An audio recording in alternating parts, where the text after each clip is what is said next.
Bonjour à toutes et tous, vous écoutez First Print, votre podcast comics préféré. On se retrouve dans une petite pastille du Focus Pulps. Et oui, changement, on avait l'habitude de l'intégrer au sein de nos front pages. Et puis là, les défauts d'emploi du temps fait qu'on va on va faire cette pastille à part.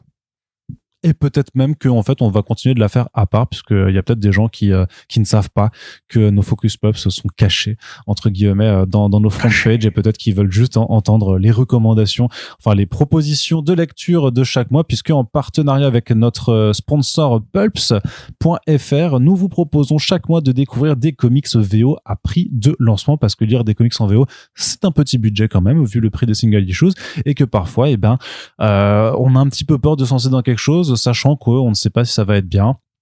Donc nous, on se propose, puisqu'on connaît bien l'industrie et on connaît bien beaucoup des créateurs qui se lancent aujourd'hui, eh bien on a l'humilité de vous proposer des titres dont on pense qu'ils vont être bien, soit parce que le pitch il a l'air cool, soit parce que les pages de preview elles sont sexy, soit parce qu'on connaît bien l'équipe créative et donc on est assez certain que le travail sera de qualité. Bien sûr, il n'y a pas de promesse absolument. Peut-être qu'il y a un truc que vous allez lire qui ne vous plaira pas, mais on se propose en tout cas de vous aider, en tout cas à vous lancer, de vous aider à être curieux avec ce prix réduit. Et donc, pour ce nouveau Focus Pulps, donc qui concerne des titres à venir au mois de juin prochain, on a 3 titres dont qu'on a envie de vous faire découvrir. Le premier, Corentin, parce que Corentin est avec moi, bien entendu. Salut Corentin. Hey.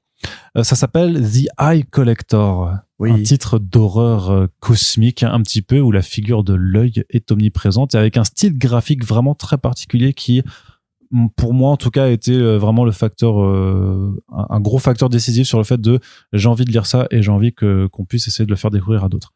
Ouais, alors The Eye Collector, effectivement, c'est la suite d'une série, la réinvention d'une série qui s'appelait déjà The Eye Collector, qui avait été publiée dans le label de création originale du magazine Heavy Metal Virus. Donc évidemment, comme beaucoup de séries Virus, c'était passé complètement sous les radars et je suis même pas sûr que ce soit édité en trade encore aujourd'hui. Donc mais c'est pas grave parce que les deux créateurs, Jonathan Ball et JMB Chumichuk, dans mon souvenir lointain.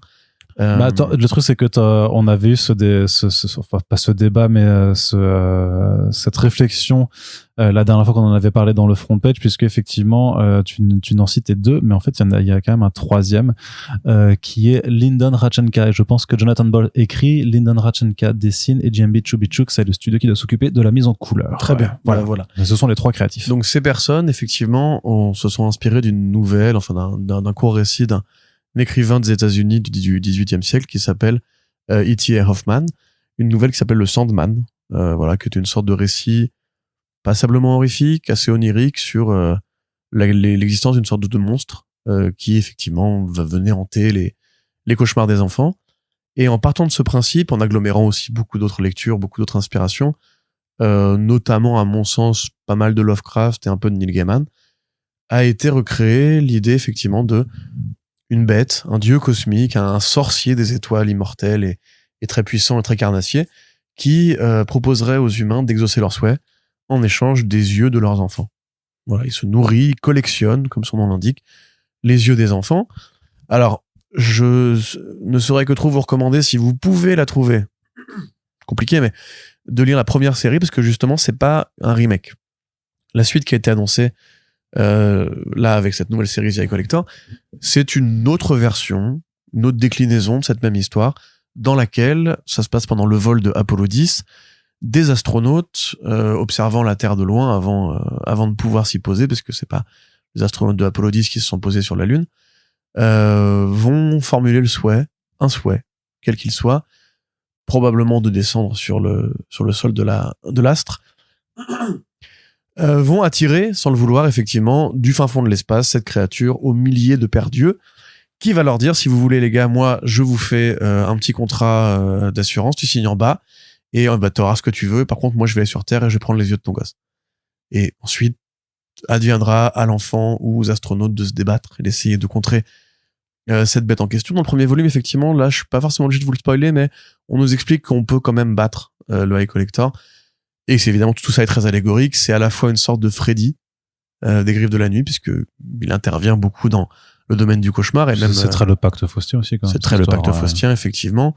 Il est aussi, finalement, très croque-mitaine, oui, mécaniquement, mais très corinthien. Et plutôt corinthien de la série télé Sandman que du comics, puisque dans le comics Sandman, le corinthien est plutôt décrit comme une sorte de tueur en série très emblématique des années 70-80. Voilà, c'est un assassin avec le sourire, on va dire. Alors que dans la série télé, il y a ce côté justement carnassier, peut-être même plus sexuel aussi, très blagueur, très moqueur, très élégant, et qui va choper les yeux des gens parce que lui, il a des bouches à la place des yeux. Là, voilà, vous faites un peu une sorte de grand medley de tout ça, et vous ajoutez un graphisme assez traumatisant, beaucoup fait de noir et de vert et de nappes de blanc, très numérique, très dans la recherche de la forme, dans la recherche aussi de l'espace neutre que tu peux après décalquer, parce qu'évidemment, comme ça se passe beaucoup dans la tête, il faut instiller l'idée que c'est un cauchemar réveillé, simplement. Donc il y a un peu de Silent Hill aussi dans le rapport à l'intime. Voilà, moi j'aurais envie de vous la conseiller parce que c'est assez rare, c'est assez unique comme type de proposition, graphiquement et scénaristiquement. C'est par des gens cultivés qui ont envie de proposer un autre style d'horreur. Et vu que c'est devenu plus compliqué de lire du Sandman aujourd'hui, on va dire, ça fait le taf. Si vous êtes plus fan du côté horreur que du côté conte de fées. Yes, donc The Eye Collector, le premier numéro, en prix de lancement pour notre Focus Pulse. L'autre numéro, un qu'on vous propose, c'est du côté de Bad ID. Ça s'appelle Tankers versus Ancient Aliens. Alors, on ne doute pas que Robert Venditti soit quelqu'un de cultivé, mais là, on est dans une autre gamme de comics. On n'est pas dans le truc cérébral, c'est une autre forme horrifique. Voilà, on est un peu dans la déconne.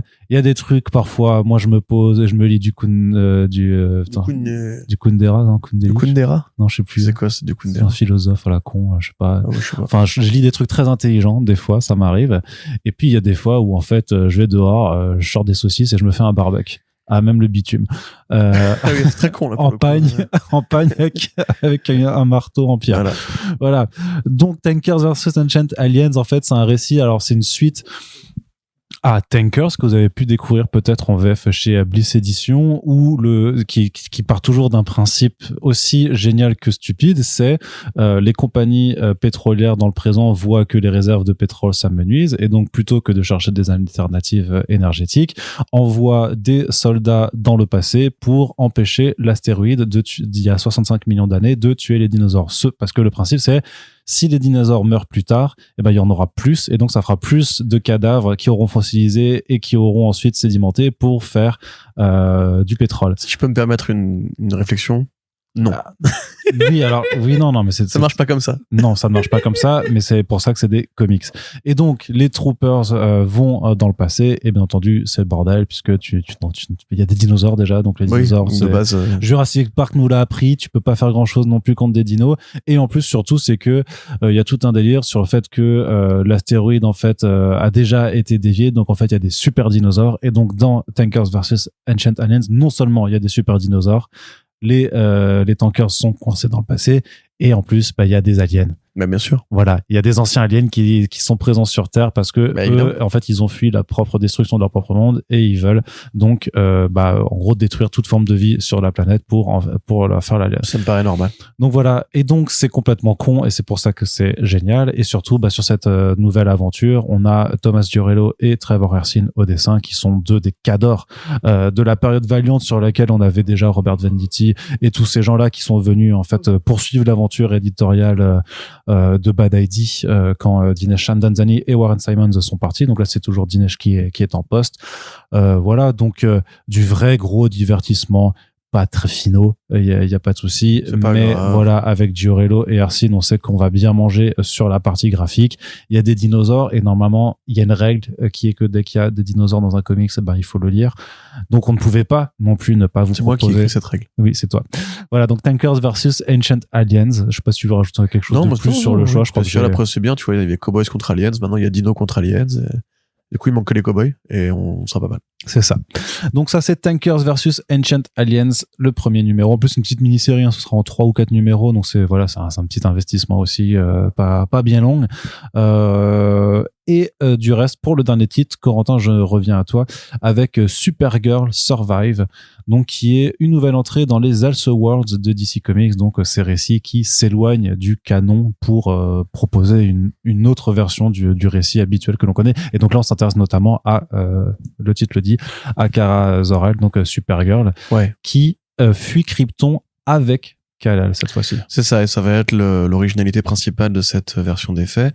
Donc c'est une série de Ethan Parker, Griffin Sheridan et Rod Reiss, le talentueux Rod Reiss au dessin, pour relancer un petit peu la marque des Elseworlds qui avait été ramenée en grande pompe il y a 2 ans avec beaucoup de projets qui avaient été annoncés.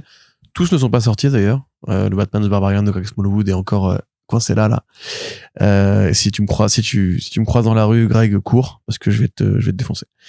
Néanmoins, le fait est que avec la sortie du film et aussi l'envie de remettre un petit peu en avant ces cours de récréation pour les artistes et les auteurs, ils ont été prendre Parker et Sheridan de Kill Your Darlings,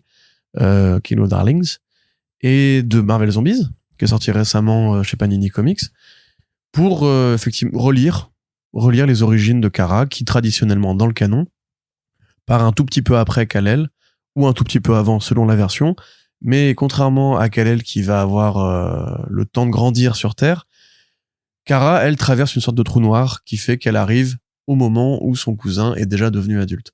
Alors que théoriquement, c'est elle la plus âgée des deux. Là, ça change tout, puisqu'effectivement, ils vont partir ensemble. Faut voir jusqu'où le récit pourra nous emmener, mais ça pose du coup la question de qu'est-ce qui va arriver une fois sur Terre. Si les parents Kent tombent sur un bébé et une adolescente qui a le bébé sous le bras, c'est pas exactement la même situation que eux qui n'ont pas jamais pu avoir d'enfant, tombent sur un enfant tombé du ciel, le prenant pour un signe de Dieu. Il y a aussi un propos a priori plutôt anti-dictateur. La série elle-même part de poncifs des années 80. C'est-à-dire qu'il y a en fait le réchauffement climatique, la destruction de Krypton est connue des élites intellectuelles et économiques de la planète, qui sont elles-mêmes gouvernées par le général Zod, qui est plus le grand vilain, un peu corporate, un peu dictateur, j'ai la main sur tout, flingue dans la main, si tu me fais chier, je te fais embastiller et tout. Donc il y aura probablement aussi un peu de réinvention de ce point de vue-là, parce que généralement, Krypton n'est pas forcément au courant, ou refuse d'admettre que la planète est en train de crever. Donc il y a moyen d'en faire un truc un peu écolo aussi, assez furieux, si on se fie à la couverture principale de Rod Reiss. Ça fait effectivement très film, un peu à la Total Recall, où justement il y a le côté défouloir, le côté action, le côté big business, égale dictature et tout, et effectivement l'envie de prendre sous un autre angle les origines de Superman. Donc, et peut mettre en avant dans Kara aussi. Donc, c'est effectivement une belle perspective avec une équipe créative compétente. Si vous connaissez le travail de Rod Reiss, c'est toujours du très haut niveau.